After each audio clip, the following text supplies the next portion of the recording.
Ele era o maior e mais luxuoso navio de todos os tempos. Suas salas imponentes e cabines espaçosas atraíam desde o mais humilde ao mais rico dos passageiros. O RMS Titanic foi aclamado como o barco que jamais afundaria, mas sua viagem inaugural foi subitamente interrompida. Minha mãe teve uma premonição. Desde o começo, ela sabia que tinha algo para temer. No início de uma noite sem luar, apenas 4 dias depois de partir, os passageiros sentiram uma falsa sensação de segurança e, repentinamente, o Titanic colidiu com um iceberg. Logo em seguida, sentimos a pior batida que nenhum ser humano poderia imaginar que acontecesse. Foi terrível. Depois de cerca de 3 horas dramáticas, o Titanic não teve salvação e afundou nas águas geladas de Terra Nova, junto à costa do Canadá, no Oceano Atlântico. Cerca de 700 passageiros escaparam em botes salva-vidas, mas presenciaram o drama de amigos e parentes que não conseguiram deixar o barco e desapareceram junto com o transatlântico. Os gritos e sons que eu escutei são algo impossível de descrever.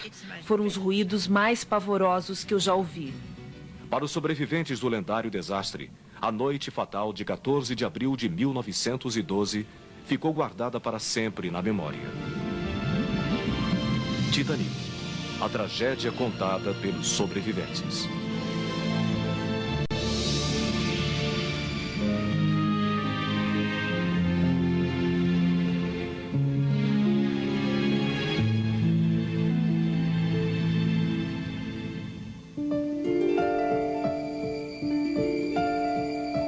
Ele era chamado de Palácio Flutuante, um navio dos sonhos. No dia 10 de abril de 1912, o luxuoso RMS Titanic partiu de Southampton, a Inglaterra, com direção a Nova York. Ninguém poderia imaginar que sua primeira viagem se transformaria na última. 4 dias depois de partir, o imponente navio afundou nas águas geladas e levou para o fundo do mar 1.500 almas.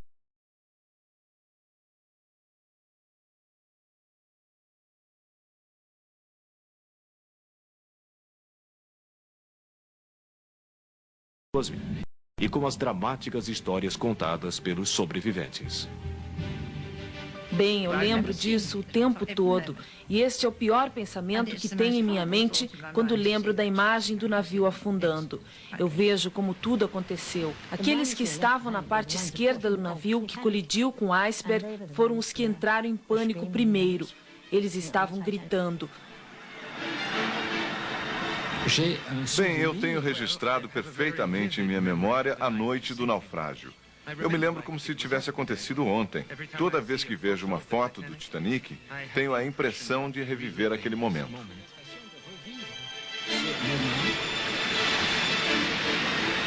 Eu nunca vou me esquecer do barulho que o Titanic fez quando afundou. As pessoas gritavam e tentavam escapar, mas não conseguiram porque era tarde demais. Foi terrível, momentos terríveis. E até hoje eu ainda escuto os gritos e pedidos de socorro dos passageiros que pulavam do convés. Quando o bote salva-vidas finalmente tocou a água, não podíamos fazer mais nada para ajudar quem tinha ficado para trás. O desastre do Titanic marcou o fim de uma era. Neste dramático momento, a natureza derrotou a tecnologia e as pessoas passaram a questionar se acreditavam nos tempos modernos. Para dizer que o navio nunca afundaria, foi assim que ele foi anunciado. Bem, para dizer que o navio não afundaria, estava se desafiando o poder divino. No início do século XX, os americanos progrediam nas mais variadas tecnologias. E se existia um emblema para o progresso e para a tecnologia, o Titanic representava tudo isso. Ele era o maior meio de transporte já construído pelo homem. O RMS Titanic foi construído para ser o navio mais importante de todos os tempos. A última palavra em luxo para os passageiros que cruzavam o Oceano Atlântico. O responsável por esse projeto extravagante foi Bruce Ismay, o diretor da companhia inglesa de navegação chamada White Star Line. No tumultuado estaleiro Harland Wilkes, em Belfast, na Irlanda, milhares de operários construíram o que deveria ser o navio dos sonhos. O Titanic era o arranha-céu dos navios. Media 4 quarteirões de uma cidade e tinha a altura de um prédio de 11 andares, com 9 pavimentos feitos de aço. Ele custou cerca de 7 milhões de dólares e se transformou na maior obra já realizada pelo homem. O navio era dividido em 16 compartimentos hermeticamente fechados para evitar a entrada de água e tinha 48 botes salva-vidas. Mas como a White Star Line achava que o Titanic nunca afundaria, eu acredito que eles pensaram que não seriam necessários botes extras. Então a companhia seguiu apenas uma determinação de segurança do governo e só colocou 16 botes a bordo. Os 16 botes do Titanic, junto com os infláveis, podiam transportar menos da metade da tripulação, que era de 2.201 pessoas. Mas este tipo de preocupação com segurança não fazia parte de um navio que foi projetado para não afundar nunca. Mais do que segurança, o Titanic simbolizava o apogeu de uma fase áurea. Tudo era grandioso, desde a escadaria principal, com uma pintura requintada, passando pelos quartos elegantes e salas de refeições com menus feitos para reis e rainhas. Para quem pretendia descansar ou se exercitar, o Titanic tinha decks com vista para o mar, um salão de ginástica, um exótico banho turco e uma das primeiras piscinas cobertas aquecida a vapor. Com todas essas atrações, o romântico navio atraiu passageiros de todas as partes. Desde milionários americanos e ingleses até pobres imigrantes europeus que iam para os Estados Unidos começar uma nova vida. O Titanic tinha uma divisão de classes em 3 categorias, de acordo com os padrões da sociedade de 1912. A primeira classe era destinada aos milionários, a segunda, a classe média americana, e a terceira para os imigrantes.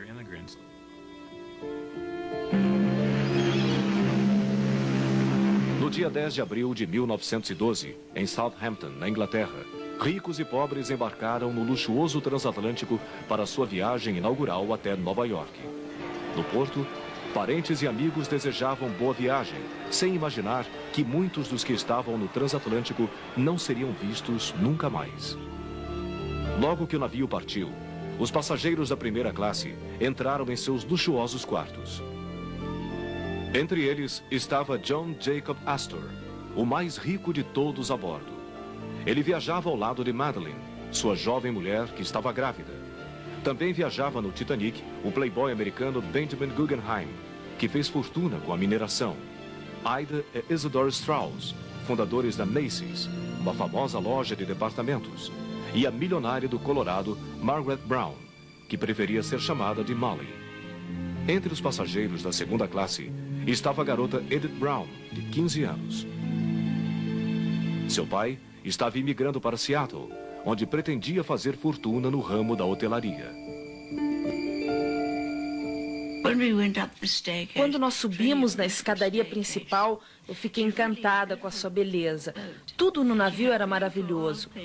Quadros bonitos pendurados nas paredes e as mesas com talheres de prata e toalhas brancas. Era realmente magnífico.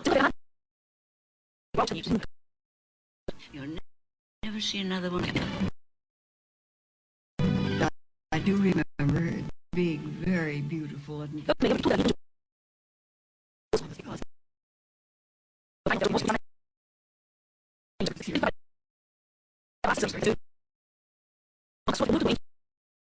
Os médicos falaram que ele tinha que se tratar nos Estados Unidos, ou então morreria. Go to America right away, or he would die.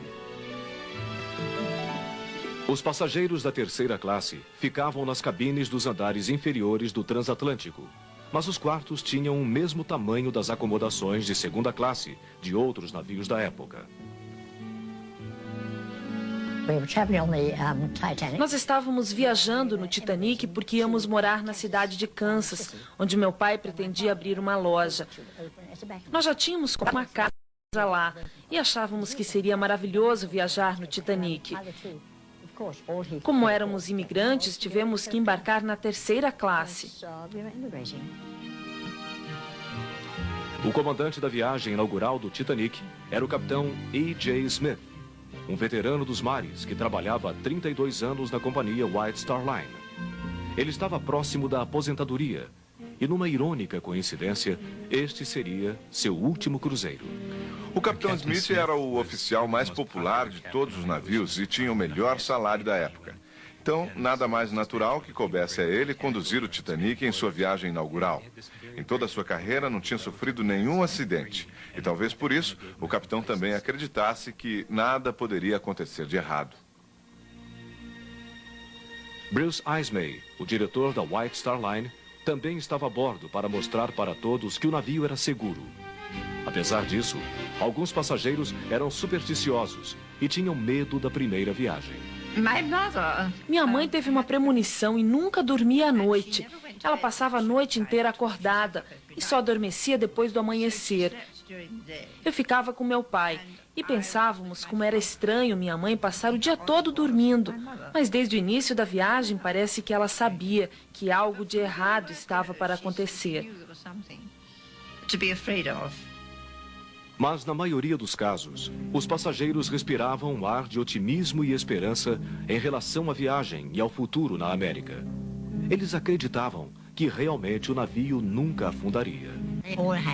Todos tínhamos muitos planos e esperanças, principalmente os imigrantes, que pretendiam montar uma vida nova na América. E todos olhávamos muito adiante para pensar que algo poderia dar errado.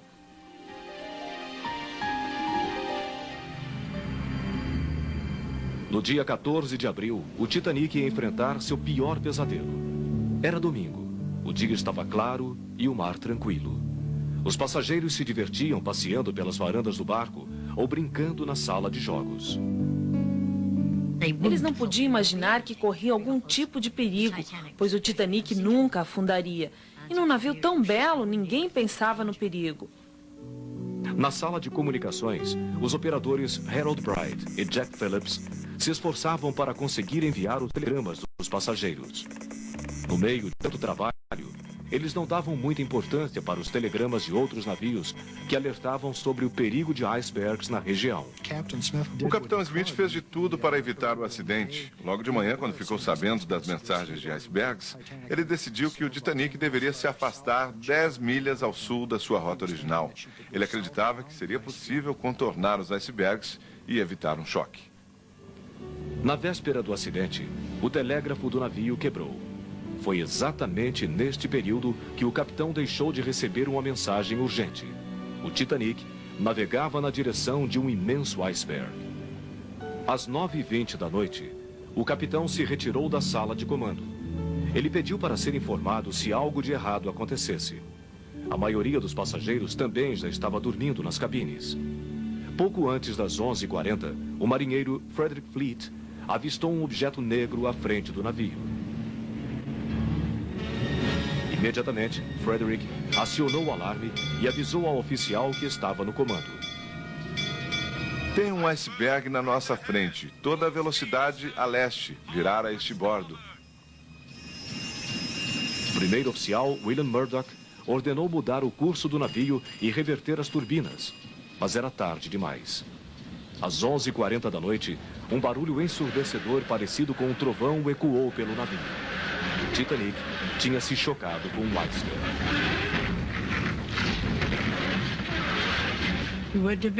Uma hora e meia depois de eu ter deitado, aconteceu o pior acidente que um ser humano já tinha presenciado. Foi horrível. Meu pai estava próximo da porta e disse: "Pegue suas roupas de frio e me siga." Minha mãe saiu da cabine e perguntou para um marinheiro o que tinha acontecido. "Por que nós paramos no meio do oceano?" Ele respondeu que não tinha acontecido nada demais, que tinha sido apenas um pequeno acidente. O navio seria consertado e a viagem voltaria ao normal em poucos minutos. O primeiro oficial Murdoch mandou fechar os compartimentos que davam acesso ao porão do navio, mas a água continuava a entrar no Titanic. O chefe de armazenamento do setor dos caldeirões número 5, que fica na parte inferior do navio, disse que o estrondo da batida foi parecido com um tiro. A impressão era de que toda a lateral do transatlântico tinha desabado. O iceberg perfurou o casco do navio, rompendo 6 compartimentos criados para vedar a passagem de água. Os projetistas do Titanic nunca imaginaram que nada de tão grave poderia acontecer. Quando um compartimento ia ficando cheio d'água, ele transbordava e alagava o outro compartimento, e assim sucessivamente, até que tudo estivesse cheio de água. O naufrágio do Titanic passou a ser uma questão de tempo.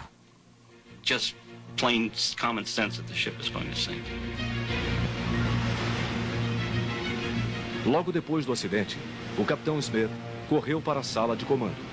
Bruce Ismay, o diretor da White Star Line, também percebeu o tremor provocado pelo iceberg e saiu da cabine para descobrir o que tinha acontecido.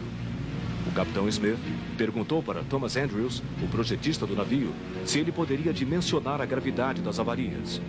Andrews disse que o Titanic não ia flutuar mais do que 2 horas. O capitão Smith enfrentava seu pior pesadelo em alto mar.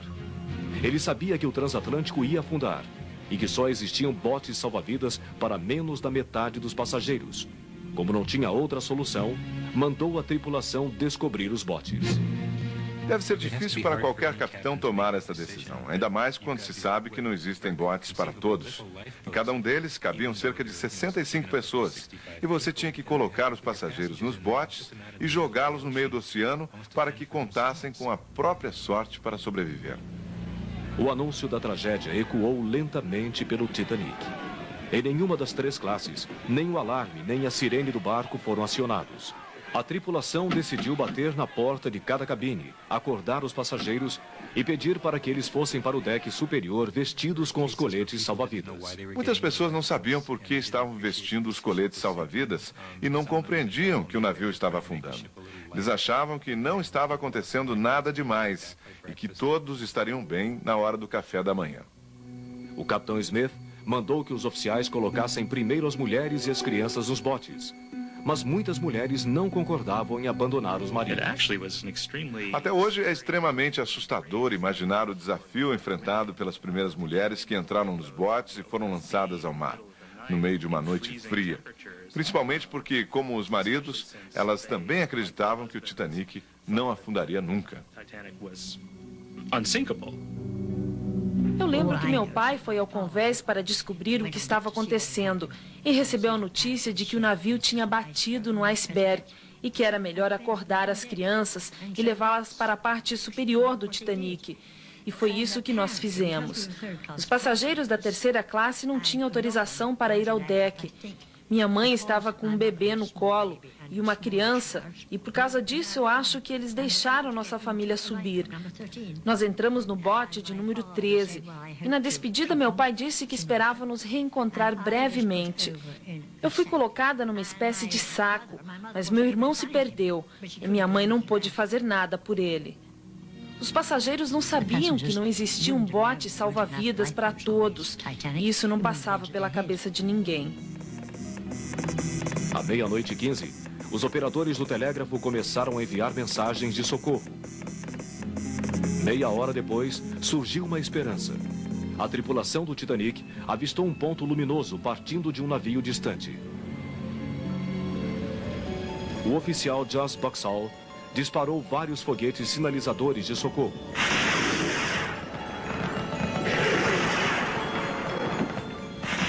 A luz misteriosa era do navio a vapor Califórnia, que naquela noite estava a 19 milhas do Titanic. A tripulação do Califórnia notou os disparos, mas não sabia que o sinal vinha do Titanic. O capitão do Califórnia tentou fazer contato luminoso através do código Morse, mas não recebeu resposta. Sem a confirmação de que o navio estava em perigo, o capitão Stanley Lord decidiu seguir viagem. Os oficiais do Titanic continuaram a disparar morteiros, mas a luz misteriosa do Califórnia desapareceu no horizonte e, com ela, uma das últimas esperanças de salvação também se apagou.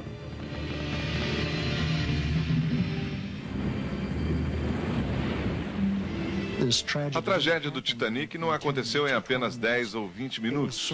Parecia uma história inacabada, onde as pessoas lentamente iam descobrindo que algo de assustador estava acontecendo e que a urgência por socorro não parava de crescer enquanto o tempo ia se esgotando. Apesar dos problemas, os músicos do Titanic levaram os instrumentos para o convés e começaram a tocar na tentativa de acalmar os apavorados passageiros que entravam nos botes salva-vidas. Quem ainda estava nos andares inferiores não escutava o som da orquestra, mas sim o assustador estrondo da água entrando no navio e cobrindo as escadas. O transatlântico, que nunca afundaria, ficava cada vez mais perto do fundo do mar. No meio da confusão, alguns passageiros continuavam dormindo em suas cabines. O marido de uma senhora que estava na terceira classe subiu até o convés para descobrir o que estava acontecendo e não retornou. Ela decidiu dormir e só acordou quando o barco começou a inclinar. A mulher encontrou dificuldades para deixar a cabine, mas conseguiu entrar num dos botes e escapou do Titanic. Um dos principais problemas da terceira classe era a barreira do idioma. Quando os oficiais batiam nas portas e avisavam que o navio estava afundando, muitos imigrantes não compreendiam o que eles estavam falando. Além disso, as escadas para chegar ao convés onde estavam os botes eram de difícil acesso.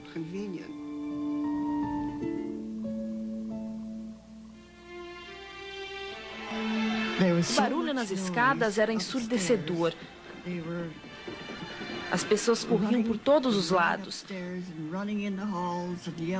Os passageiros gritavam o tempo todo enquanto passavam apressados pelos corredores e salões. Nós colocamos nossas roupas, os vestidos de noite, calçamos os sapatos, mas não pegamos nenhum colete salva-vidas. Depois fomos para uma sala grande que estava cheia de mulheres, algumas vestidas com trajes de noite e outras com roupas íntimas. Elas choravam e estavam apavoradas porque não sabiam o que ia acontecer. Nós ficamos lá durante 5 minutos.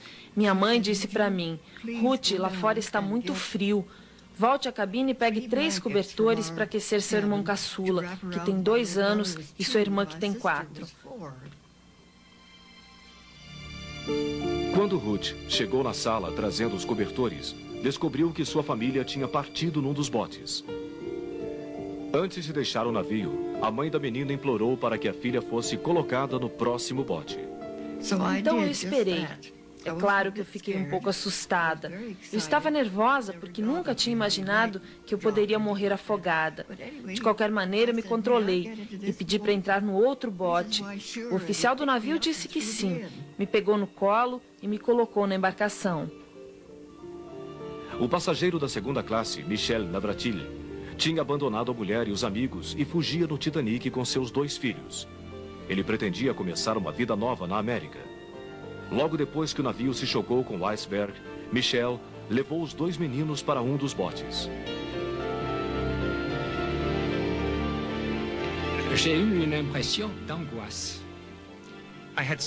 Eu estava ansioso, provavelmente porque estava longe da minha mãe e não entendia que o Titanic ia afundar.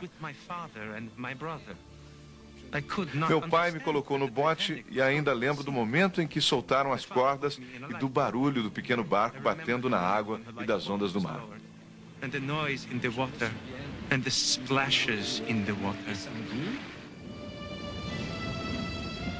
Vários passageiros tiveram atitudes heróicas e realizaram atos de bravura nas horas que antecederam o naufrágio do Titanic. Eu li dezenas de histórias de mulheres que tiveram a oportunidade de sair do Titanic, mas não aceitaram. A senhora Strauss foi uma delas. Um dos oficiais disse para ela entrar num dos botes. O marido dela ia continuar no navio porque tinha cedido seu lugar para uma mulher que estava com uma criança no colo. A senhora Strauss decidiu então permanecer no Titanic. Ela disse para o marido: se você vai ficar, eu também ficarei. Entre os homens corajosos estava John Jacob Astor, um passageiro da primeira classe. Depois de levar sua mulher Madeleine até um bote, ele se afastou discretamente. O milionário americano Benjamin Guggenheim e seu criado Chegaram a vestir o colete salva-vidas, mas depois tiraram o equipamento de segurança e colocaram suas roupas mais chiques. Benjamin mandou para a mulher a seguinte mensagem: vestidos com nossas melhores roupas, estamos preparados para afundar como cavalheiros. Eu acho que os homens sabiam que eles não iam sobreviver. Um exemplo disso foi dado por Frank Goldschmidt. Ele disse para o filho: até breve, Frank. Eu te encontrarei mais tarde. O garoto achou que o pai ia segui-lo, mas isso não aconteceu. Os primeiros botes salva-vidas deixaram o Titanic apenas com metade da ocupação. Os oficiais temiam que eles virassem antes de cair no mar. Mas como o navio começou a afundar cada vez mais rápido, eles decidiram lotar os botes. O tempo passava e cada vez tinham menos botes no transatlântico. O pânico tomou conta de quem ainda estava a bordo. Alguns homens disputavam desesperadamente os últimos lugares. Meu pai levou minha mãe e eu até o bote 14. Quando começamos a descer, alguém pulou na embarcação. Era um homem e o oficial disse: eu ia atirar em você. E ele respondeu: você ia apavorar as mulheres e crianças que estão no bote. Um outro passageiro da terceira classe, chamado Daniel Buckley, pulou no bote número 4. Ele desceu agarrado na parte inferior da embarcação. Daniel contou que uma mulher colocou um cachecol na cabeça dele. Os oficiais do Titanic acharam que era uma mulher e deixaram Daniel seguir no bote. Alguns garotos que estavam entrando na adolescência tinham o direito de pegar os botes, mas isto não aconteceu. Os meninos foram barrados porque já não eram tão novos. Eles eram considerados jovens homens e não garotos. A senhora Lucille Carter estava em pé ao lado do filho de 12 anos de idade. Ela tirou o chapéu de palha da cabeça, colocou no filho e disse: agora podemos ir, ele é uma menina. Até às 2 da madrugada, o diretor da White Star Line, Bruce Ismay, ajudava a salvar as mulheres e as crianças. Mas momentos antes do penúltimo bote descer, ele decidiu salvar sua própria vida e abandonou o navio. Pouco depois das 2 horas da manhã, o último bote foi lançado nas águas geladas. Os passageiros atordoados ouviam a orquestra tocar o hino religioso, Meu Coração com Deus. A suave música foi interrompida bruscamente quando a polpa do navio se elevou rapidamente como um gigante indomável. Como os poucos botes já tinham partido, você pode imaginar o pânico dos passageiros que ainda estavam a bordo. Bem, eu acho que não dá para imaginar. Ninguém pode imaginar isto. Às 2h10, a polpa do Titanic continuava a se levantar. Faltava pouco para o transatlântico mergulhar de vez no fundo do mar. Cansado, o capitão Smith entrou na sala do telégrafo, dispensou os operadores do serviço e disse: agora é cada um por si. Nos últimos 15 minutos, o Titanic começou a afundar definitivamente. As pessoas falavam que sentiam o barco afundando debaixo dos próprios pés. Quando a polpa começou a levantar, barulhos, gritos e ruídos assustadores foram escutados. Tudo ao redor estava desabando. O ruído da mobília batendo no chão e das pessoas caindo se juntava ao som do navio partindo ao meio. O transatlântico afundava lentamente e as pessoas que ainda estavam a bordo se equilibravam no convés e nas varandas, na esperança de que alguém ainda viria para resgatá-las. Mas não teve jeito. Infelizmente, o Titanic afundou e os passageiros tiveram que pular no mar. Eles se jogaram e gritaram por socorro, mas é claro que ninguém apareceu para ajudá-los.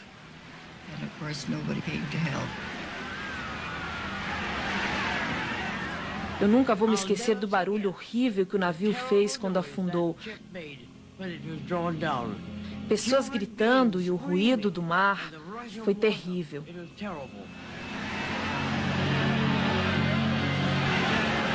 Às 2h20 da madrugada, a polpa do Titanic desapareceu no meio do mar. Momentaneamente, tudo ficou silencioso. Mas logo em seguida, o som de vozes desesperadas ecoou pela superfície do oceano. Eu acho que a maioria das pessoas saltou do navio. Os passageiros pularam momentos antes do naufrágio ou caíram na água quando o navio afundou.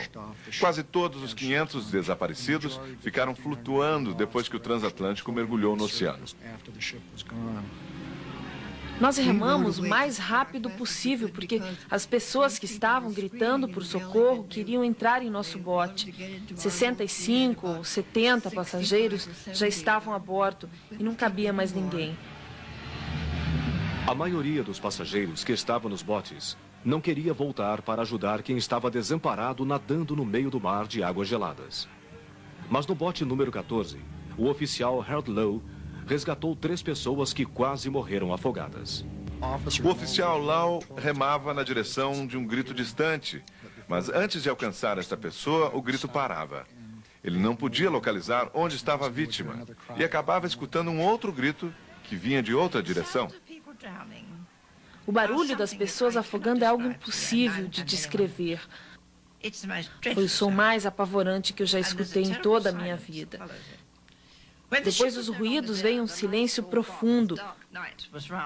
O navio tinha desaparecido e a escuridão tomou conta de tudo. 45 minutos depois do naufrágio do Titanic, não se escutava mais nenhum grito ou pedido de socorro. Um silêncio assustador cercou os sobreviventes. Provavelmente eles estavam congelados e não conseguiam mais gritar. Só restava esperar que algum milagre acontecesse. Na maioria dos botes, um oficial do Titanic ou um passageiro estava no comando. Mas no bote número 6, Molly Brown, uma milionária do Colorado, assumiu o controle. Molly Brown tinha um coração muito grande. Algumas pessoas achavam que ela era um pouco excêntrica, mas na verdade se tratava de uma mulher fantástica. Nós remamos de 1 até as 4:30 da madrugada. E finalmente chegamos num ponto distante, um sinal luminoso. Depois surgiram disparos de morteiros. Nós gritamos, comemoramos e começamos a remar o mais rápido possível na direção da luz e fomos salvos.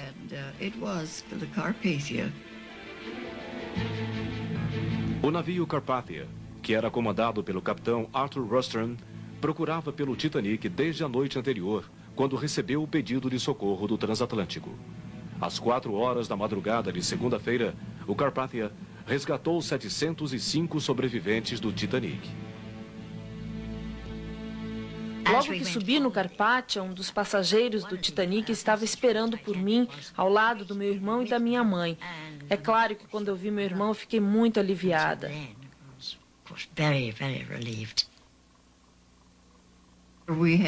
Nós tínhamos cobertores, comida, conhaque e café. E até uma mulher se aproximou de mim e perguntou: "Seu nome é Ruth Becker?" Eu respondi que sim. E ela disse que a minha mãe estava me procurando por todos os lados.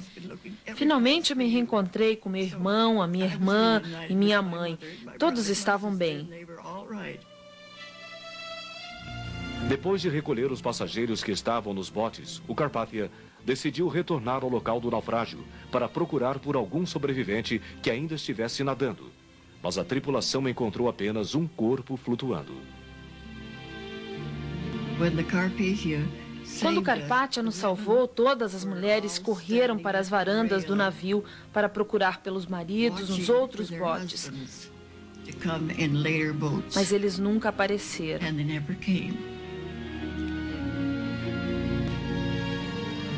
Dor e alívio se misturaram no convés do Carpathia, enquanto o comandante mudava a rota do navio para Nova York.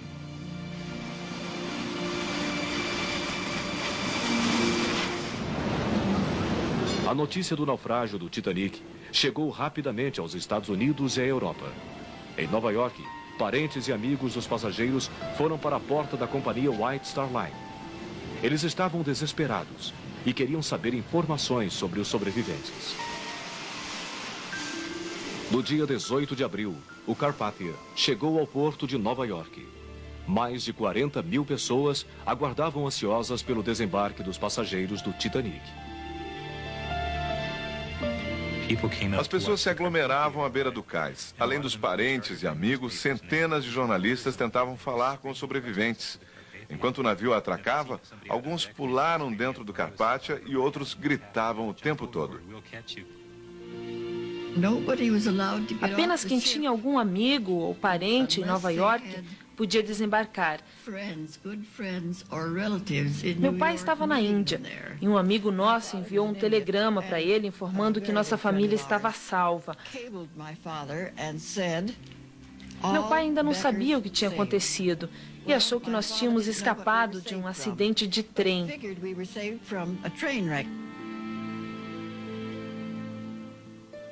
Voltar para casa era um momento difícil para os sobreviventes da tragédia. Alguns tinham perdido a família inteira no desastre. Chegar aos Estados Unidos era mais assustador ainda para as passageiras da terceira classe. Quase todas eram imigrantes, chegando numa terra desconhecida e não tinham mais a ajuda dos maridos, que morreram no meio do mar. Nós perdemos tudo. Tínhamos alguns amigos no Kansas, mas ficamos sem dinheiro, sem roupas, sem nada. Então minha mãe decidiu voltar para a Inglaterra. Como Melvina Jean, muitas crianças que escaparam do naufrágio do Titanic ficaram diante de um futuro incerto, sem um pai e com a memória repleta das imagens aterrorizantes da noite do desastre. Lolo e Mono Navratil ficaram conhecidos como os órfãos do Titanic. O pai deles, que tinha raptado as crianças da mãe, morreu no meio do mar. 3 semanas depois do acidente, a mãe dos meninos leu a notícia no jornal francês e descobriu onde estavam os filhos.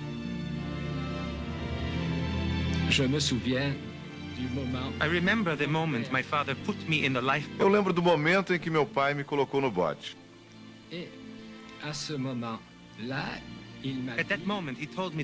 Ele disse para eu sempre amar minha mãe. E foi isso que eu contei para ela quando nos reencontramos.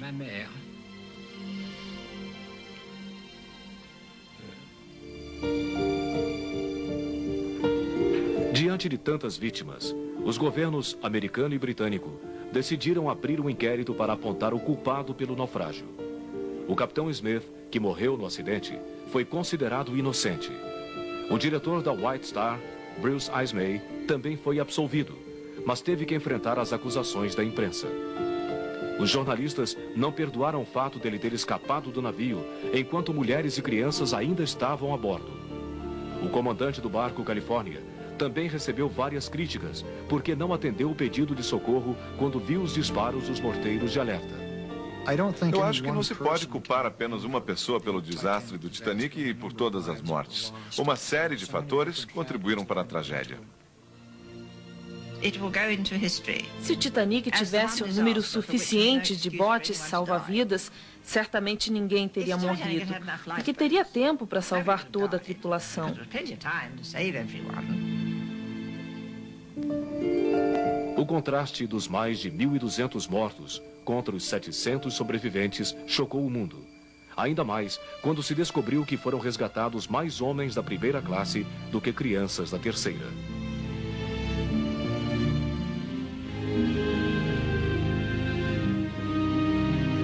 Missas e cerimônias religiosas para homenagear as vítimas do naufrágio foram realizadas nos Estados Unidos e na Europa. Logo que o impacto da tragédia diminuiu, surgiu um novo interesse: desvendar o que realmente aconteceu no Titanic e explorar no fundo do mar o que restou do luxuoso navio.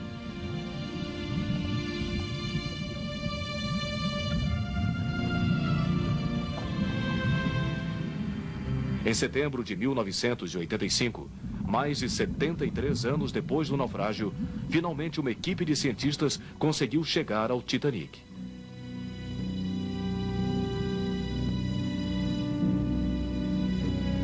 Eles descobriram que momentos antes de afundar, o transatlântico partiu ao meio. Por alguns segundos, a popa do navio continuou boiando, antes de também desaparecer no meio do oceano.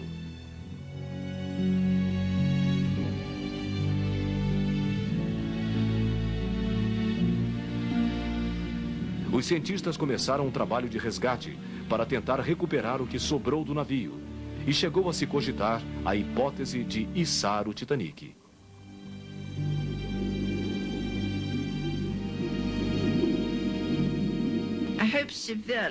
Eu respeito o trabalho dos cientistas, mas espero que eles nunca tirem o Titanic do fundo do mar. It astounded me with wonderment.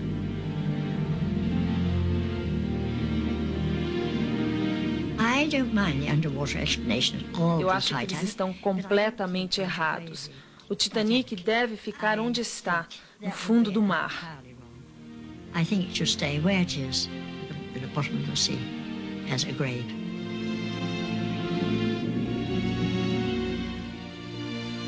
O naufrágio do Titanic deixou uma lição para a humanidade. Uma lição de lealdade, bravura e sacrifício. Uma tragédia que provocou a morte de mais de 1.200 pessoas e que ficou guardada para sempre na memória de quem enfrentou os momentos de pânico na noite de 14 de abril de 1912.